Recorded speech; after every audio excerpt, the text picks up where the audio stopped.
The road to success is paved with tests, so believe in yourself above the rest. Dream big and let your passion ignite, for without it, success stays out of sight. Challenge the status quo, disrupt the game, and know that innovation has no end frame. If you aim to change the world for good, then you must change mindset as you should. Think with your mind and listen with your heart, for that's how you'll make a powerful start. Make bold moves, but always play fair, show kindness, for it's cool to care. Do what you love and love what you do. This timeless advice will see you through. From Virgin to Tesla, Apple to SpaceX too, these giants prove dreams do come true. Rise, grind, and push ahead. Let failure teach you and setbacks shed. Build your mind, one step at a time, stay agile, adapt, and let your vision climb. To all young adults, keep your vision clear, the future is yours, step forward without fear. With courage and grit, pursue your quest, and know that your journey will be your best. Dedication. To my wife, and to all couples. who are driven by a deep desire to change the world through their solutions. For those navigating the vulnerable realities of their journey, working tirelessly to feed their dreams and uphold the title of adulthood in a world that is constantly changing and ever in need of transformation. Acknowledgements. I would like to extend my heartfelt thanks to Mrs. Alang Edith Muamep Zembuo Jude for her unwavering dedication and positive energy throughout the completion of this book. Above all, I remain forever grateful to God Almighty for imparting the knowledge that made this journey possible. Forward. Power dynamics is a silent game hidden in the dark side of relationships, which in a thought-provoking and compelling exploration of the questions surrounding Mayor Cyril's experiences, self-employment and the psychology of becoming a financially free in a society where such aspirations often seem unattainable.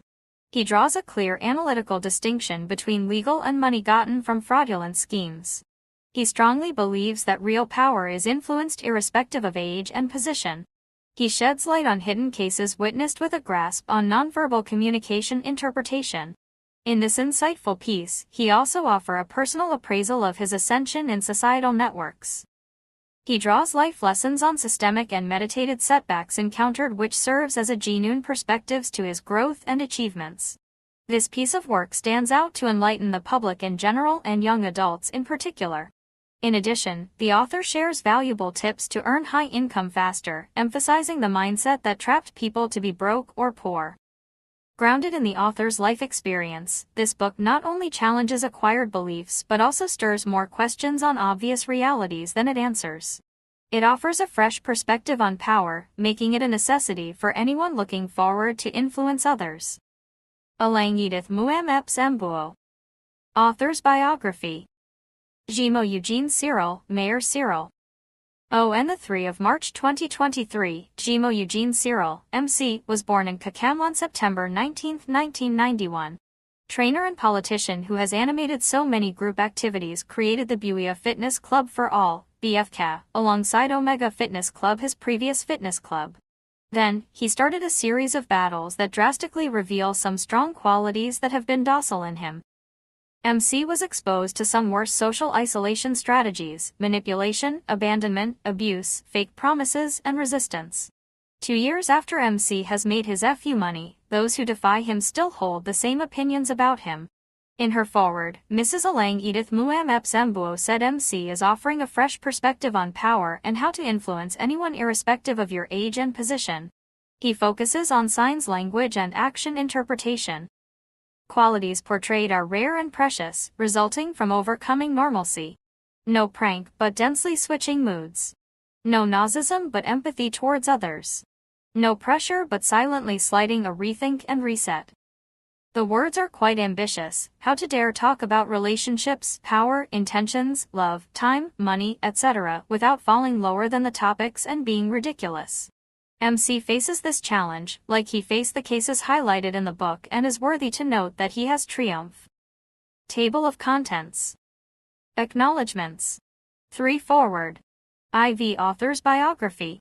V Table of Contents. VI Introduction. 1. Chapter 1 Power Dynamics. Prepare your mind for tolerance. 5 Part 1 Defining the Urgent Problem. 5 The Rise and Fall of a Financial Empire. 6 Time equals money. 8. Chapter 2 How we came about this book. Work, revenue, and the path to financial freedom. 19. What is work? 19. Understanding revenue. 19. Types of revenue. 20. Command of power. 22. Power and relationship. 22. Chapter 3. My reality. 28. Chapter 4. More of what you need to know before taking action to solve a problem. Understanding the fundamentals of financial freedom. 36. Communication, if not US, then who? 39. Routine, the key to success. 40. The power of family dining and intentional action. 41. The power of action. 42. Bold, intentional action. 43. Chapter 5. Emphasis on mindset. 45. Chapter 6. Motivation. 52. Chapter 7. Marriage. Challenges of marriage. 63. My marital journey. 64. A turning point in our relationship. 65. Polygamy and my beliefs. 66. Conclusion. 66. Chapter 8. Friendship. Benefits of friendship. 68. Chapter 9. Attraction, seduction. 74. Chapter 10. Time management. Effective time management. 86. Conclusion. 87. Time management and financial freedom. 88. Chapter 11. Formal education, a broader perspective. 89. Chapter 12. Selling, power dynamics and financial freedom. 95. The selling concept. 95. Government's role in the economy. 95. The individual's role, mastering the mind. 96. Selling yourself. 97. Politics and power. 97. Tracking expenses and recognizing opportunities. 97. The power of a focused mind. 98. Chapter 13. Politics. 103. Chapter 14. Fitness. 111. Summary. 116. Key principles include. 116. Introduction. In a world driven by financial aspirations, power dynamics play a crucial role in determining who thrives and who struggles. Many young people today are trapped in a cycle of misinformation, believing that wealth can only be attained through shortcuts, be it Ponzi schemes, deceptive business practices, or unethical financial maneuvers. This book is a response to these misguided ideologies, offering a sustainable and ethical approach to achieving financial stability and empowerment. The urgency of this problem cannot be overstated. Society often defines success solely by monetary wealth, yet true prosperity extends far beyond financial gain. There exist wealthy individuals who are, in reality, poor, lacking fulfillment, stability, and purpose. Conversely, there are those with limited financial resources who possess immense wealth in terms of knowledge, integrity, and time management. This paradox highlights the deeper issue at hand, the misunderstanding of power and wealth. Rather than resorting to quick-fix schemes that exploit trust and lead to financial ruin, this book delves into the fundamental principles of time management, value creation, and strategic thinking as means to build sustainable wealth. Through careful observation of societal patterns, we explore why some individuals seem to perpetually chase money while others appear to effortlessly generate it. This disparity is not merely a matter of opportunity but a reflection of how time and power are leveraged. One of the most striking observations is the distinction between those who print money and those who continuously search for it. Why are some entrusted with the ability to generate wealth, while others remain in a constant state of financial struggle? The answer lies in understanding the true essence of power, not as a means of exploitation, but as a resource to be cultivated through discipline, knowledge, and the strategic use of time. At this juncture, from the definition of power above, we will be talking about power dynamics, that is, power that can resonate from anyone irrespective of his position in the society, either from the youngest to the oldest or vice versa, which is also referred to as 360-degree leadership. All of the above cited is only based on awareness and mindfulness. Also, by defining financial freedom, we land on the aspects of time management and discipline. This can be referred to what our parents used to teach us, to save as much as we can. The school system teaches us to borrow wisely, save regularly, and spend judiciously, but to achieve financial freedom, you must learn how to win big and fast. From all the above, we will get straight to developing the work in chapters. This book challenges conventional perspectives on wealth by shifting the focus from get-rich-quick schemes to long-term strategies for financial independence. By the end of this journey, readers will gain a deeper understanding of approaching power in their day-to-day relationship by emphasizing on time as an asset and the ethical pathways to financial success. This is not just about making money book, and the intention neither is limited to make money. It is about transforming the way we perceive and attain wealth in a fast, sustainable, and responsible manner. Chapter 1: Power Dynamics. His chapter begins with my education and family life. I come from a polygamous family, where my mother was the second wife. Unlike my siblings, who accepted this reality, I struggled with it deeply. I witnessed many injustices within the family, and while my elders remained silent, I always felt the urge to speak up. This inner turmoil sparked my quest for leadership. From primary school, I naturally gravitated toward leadership roles, becoming a class prefect. This passion followed me into secondary school and later into university, where the desire never faded. While my siblings accepted our treatment without question, I saw it as a call to action. I knew I had to make a difference, but without physical strength, my only means of competition was through intellect. My mind became my greatest asset, shaping the path I would follow. Growing up, I often found myself sidelined in activities like football. No matter how much I wanted to play, I was rarely chosen for a team, likely due to my physical limitations. However, I refused to let that define me and challenged myself through running. When I entered university, sports opportunities were limited as disciplines were chosen for just one semester. This shift allowed me to focus more on my studies while still nurturing my leadership aspirations. I became a course delegate, but my attempt to become a departmental leader was unsuccessful. Though disappointing, this setback had an unexpected benefit. It gave me more time to immerse myself in the library and refine my academic pursuits. Throughout my life, I have viewed leadership as a responsibility rather than a position. Leadership is not about being in the spotlight, but about ensuring that things function as they should. This belief led to the creation of this book, a drive to define leadership in terms of responsibility rather than mere authority. Similarly, I have come to redefine attraction. In my early years, I believed attraction was about others drawing me in. However, through research and self-reflection, I discovered that true attraction stems from within. It is not about seeking validation from others but about consciously working on oneself. This realization, much like my journey in leadership, has shaped my understanding of personal growth and purpose. Prepare your mind for tolerance. Before delving into this book, it is essential to cultivate a mindset of tolerance. Embracing cultural diversity, religious differences, and age variations will allow for a deeper understanding of the perspectives presented. For instance, if one struggles to accept age differences, it may be difficult to comprehend why older individuals may develop emotional attachments to their caregivers. Tolerance is the foundation for open-minded exploration, and without it, truly grasping the themes of this book may prove challenging. Part 1: Defining the Urgent Problem. Money is a challenge for many of us, and I believe that nearly everyone reading this book is no stranger to financial struggles. My aim is to ensure that by the time you finish reading, you'll have actionable insights to overcome your financial difficulties.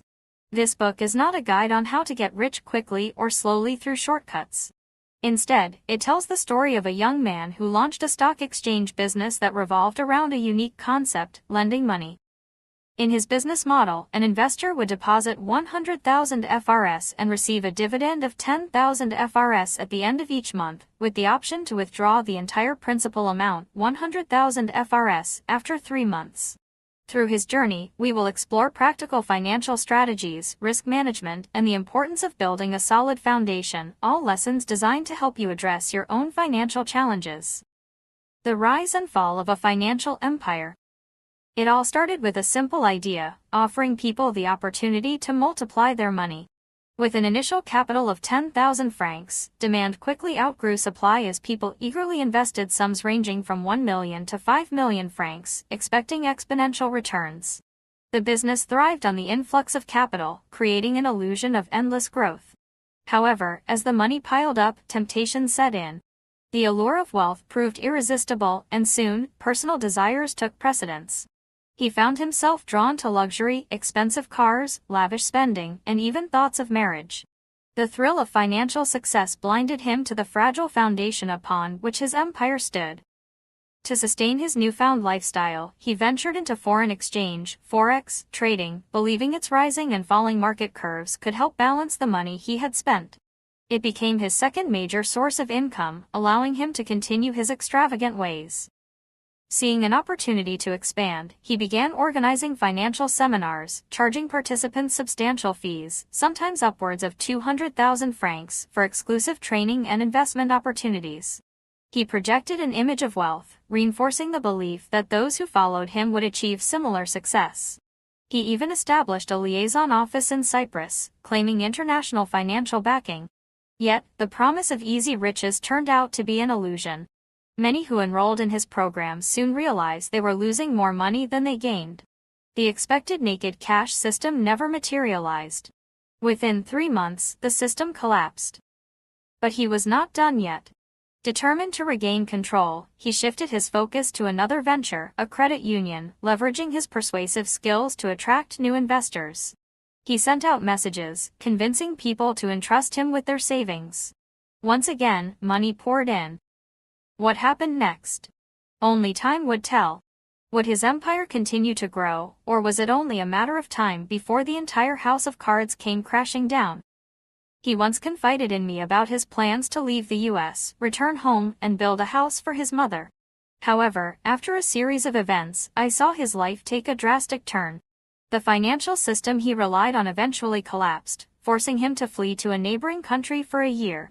When he returned, he re-established himself by buying influence and power, despite numerous legal complaints against him.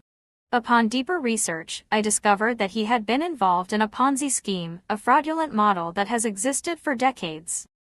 This realization was shocking. I had once been certain that he was not a fraud, but after watching documentaries and films on Ponzi schemes, I came to a difficult conclusion: bad company truly does corrupt good morals. The person I once admired for his business acumen had been more of a fraud than the diligent entrepreneur I had believed him to be. However, Ponzi schemes extend beyond financial fraud.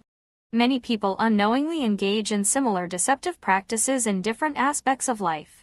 Some misuse the power and trust given to them, presenting a false image of success. Others exploit positions of influence, including those in religious settings, using faith as a tool for personal gain. Financial prosperity should never come at the expense of ethics and integrity. This book is dedicated to exposing these deceptive systems while guiding readers toward genuine wealth-building principles. True financial freedom comes not from fraud but from diligence, strategic saving, and mindful spending.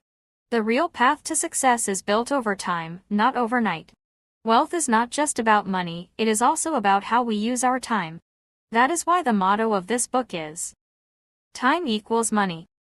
Through this book, you will learn the essential steps to financial stability, the importance of hard work, and how to build a sustainable future without resorting to dishonesty. Whether it's cutting unnecessary expenses, investing wisely, or planning for long-term security, the goal is to achieve wealth the right way. Let this book serve as both a warning and a guide, a warning against fraudulent financial traps and a guide toward true prosperity. This book challenges conventional beliefs by exposing 5 societal constructs: certification, paradise, marriage, health, and happiness, as systemic schemes that keep people financially and emotionally trapped. Like Ponzi schemes, these constructs promise long-term rewards but often require continuous investment with uncertain returns. Certification, the pursuit of degrees and credentials, often prioritizes institutional profit over practical value, leading many into debt without guaranteed success. According to teachers in that system, you are considered a student if you excel with good grades. However, they are never paid based on the number of students who achieve good grades. The school also does not explain to teachers that they are valued based on the number of students who acquire good grades. Therefore, that school exists to produce good grades, not future workers. The future of learners in the educational system is hardly the priority of the proprietors. Of what use is it to acquire certificates without the ability to work? This is where the idea of a scam sets in. An emancipated mind that cannot afford its basic needs is a toxic companion because such a person is convinced they deserve better, just like a gambler is convinced that they need to win bigger. While some can achieve their dreams by chance, it is worth noting that the majority end up financially invaluable, broke. Certification is a formal recognition or validation that an individual or organization has met specific standards or qualifications in a particular field or profession. This process often involves assessments, examinations, or audits conducted by a certifying body. Certifications can pertain to various areas, including professional skills, demonstrating proficiency in a particular skill set, such as IT certification. Quality standards, compliance with industry standards. Safety and regulations, meeting legal or safety standards, such as certification for food safety or hazardous material handling. Educational credentials, validation of educational achievement, such as teaching certifications or specialized training. From the above definitions, we can see that certification is only valid if it fulfills these various areas. The existing system operates on the assumption that success is guaranteed through school. This is somewhat related to a Ponzi scheme in that the school system depends on students' fees to pay teachers and manage other school activities, especially in private schools, which are mostly run by the fees paid by students. This is a scheme because success and wealth do not come from intellect alone but from proper time management and discipline. Financial freedom has no direct relationship with education or certificates, therefore, educational credentials are part of a Ponzi scheme. 1. Paradise, religious and ideological promises of a better afterlife or utopian future keep people complacent, sacrificing present well-being for an uncertain reward. Paradise often becomes a passive ideal on earth, as many are taught to focus on the afterlife while neglecting their present realities.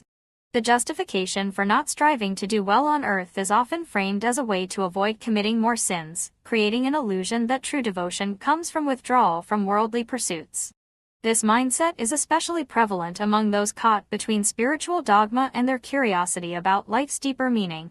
Despite sharing the same congregation, people's understanding of heaven differs, particularly when it comes to wealth. Financially free individuals, with their abundance, thank God, while the poor remain hopeful, looking to God for their survival. Only someone who has experienced both poverty and wealth can truly comprehend these two extremes. Those who have risen from poverty to wealth can see the disparity, while many preachers themselves remain aware of this disconnect. This is why their influence is particularly strong in less developed communities where many are still living in financial hardship. The masses, often deprived of access to practical knowledge, tend to focus exclusively on spiritual teachings, hoping for prosperity in the afterlife. The time they spend performing rituals to maintain their faith could be used to seek knowledge about how wealth is generated, reducing the distance between them and those who control the flow of money. In this way, the idea of paradise can be seen as a scam. Here are some reasons why. First, the idea of evangelization can be viewed as a scam. When new members are added to the congregation, the primary beneficiary is often the pastor, as church membership boosts the church's financial intake. However, this influx of new members does little to address the spiritual or practical needs of the individuals within the congregation. Instead, it leads to an ever-growing number of people who are left unprepared for the realities of life. Second, the congregation often enriches the pastor, not through spiritual growth, but through the increase in tithes and offerings. In some cases, members even sell their properties to donate money to the church, leaving them in deeper poverty. This form of exploitation, disguised as spiritual duty, prevents people from moving forward financially, reinforcing the cycle of poverty. It's a scheme that thrives on the vulnerability of people looking for hope in a world that often offers them little, while the real benefits flow to those at the top. This dynamic reveals how the pursuit of paradise, often sold as a reward for sacrifice, can be an illusion, keeping people trapped in a cycle of poverty and spiritual dependence. It's a complex system where faith, money, and power intersect, leading to a disparity between those who have the means to change their lives and those who, despite their devotion, remain stuck in the same place. 2. Marriage. Marketed as a life goal, marriage can become a financial and emotional burden, often benefiting industries, weddings, divorce, etc. more than individuals. Marriage is often presented as a sacred bond, where sins like fornication and infidelity are seen as the gravest offenses. However, the real issues that strain relationships, such as neglecting your partner, one person being emotionally or intellectually underdeveloped while the other thrives, or the overconsumption of time spent on phones, social media, or external distractions, are often overlooked. In many cultures, family boundaries and respect for the partnership can be undermined by external pressures, whether from tribal expectations or societal norms. These realities can make marriage feel more like a burden than an institution of happiness. The difficulty lies in the fact that many people enter marriage hoping for a partnership built on mutual support and teamwork, only to discover that they are often more like adversaries than allies. The challenge of balancing differences, whether cultural, educational, or personal, often requires tolerating circumstances that may fall far below one's expectations. While marriage is portrayed as an ideal of happiness, it often demands patience, compromise, and resilience beyond what is idealized in cultural or religious teachings. The truth is, many couples find themselves struggling not to meet societal standards but simply to maintain peace and connection amidst the complex demands of modern life. Health. The healthcare and wellness industries thrive on perpetual spending, creating dependency rather than true well-being. The reality of the healthcare system is often hidden from the public eye.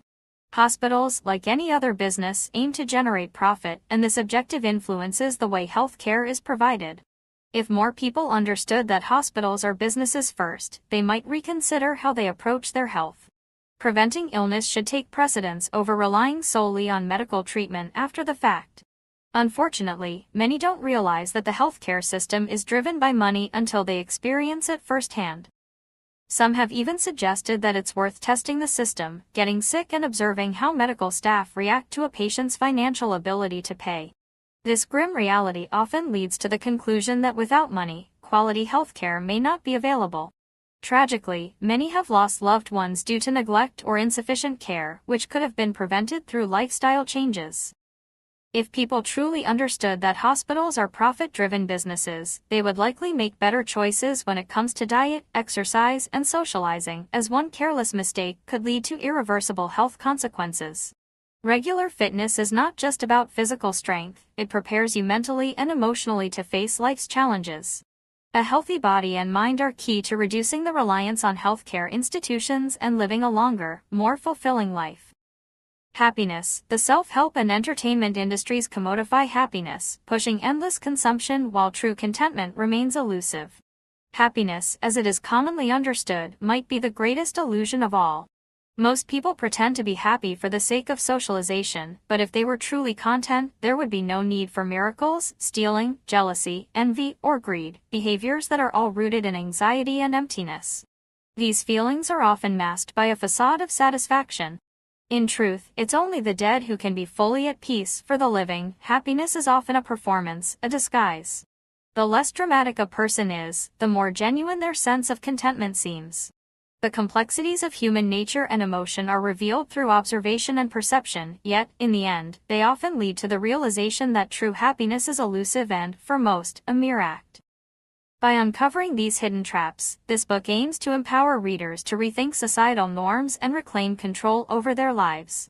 If people want financial freedom, it's because of freedom and power. If power was rooted exclusively on money, how do children command their will to their parents? Power, in the context of political science, is the ability to influence or direct the actions, beliefs, or conduct of others. It's not simply about coercion or force. Power is exerted in various forms, such as through institutions or social structures. It's a fundamental concept that stretches far beyond just governments or politics. It applies to everyday interactions, including how people maneuver through their personal and professional lives. In exploring power, we must consider the idea that financial freedom cannot be achieved without it. Financial independence is often seen as a goal that requires more than just hard work or good opportunities. It requires an understanding and application of power dynamics. Whether it's the power to negotiate, influence, or access resources, power is central to the ability to control one's financial destiny. To overlook it is to ignore a key factor in achieving true financial freedom. The concept of dynamism becomes crucial here. Dynamism is defined by vigorous activity, adaptability, and energy in action. It's the force behind innovation, creativity, and the drive to achieve. In this context, dynamism allows us to navigate power structures effectively, responding to challenges with flexibility and determination. Consider an example. Just 3 days before an important event, a woman was tasked with gathering money to expedite the planning. However, as she thought about it, doubt crept in. She began to worry that the event might fail because she had other priorities. What started as a routine task soon revealed a deeper conflict of interest. She had an attachment to her own goals and projects, preferring their success over the one entrusted to her. This internal resistance is something many people face in their homes, workplaces, or communities. It's not always about open defiance, sometimes it's a subtle, internal struggle. This is where the notion of resistance comes in. Resistance can take many forms. Active resistance is clear. It's when someone refuses to act according to expectations, like a worker defying their boss or a student ignoring a teacher's direction. On the other hand, passive resistance involves outward compliance, but internally, individuals may not be fully committed to the cause or expectation. Both are expressions of power, whether consciously or unconsciously displayed. In this way, resistance becomes a tool of power, a form of influence that either blocks or redirects the flow of control.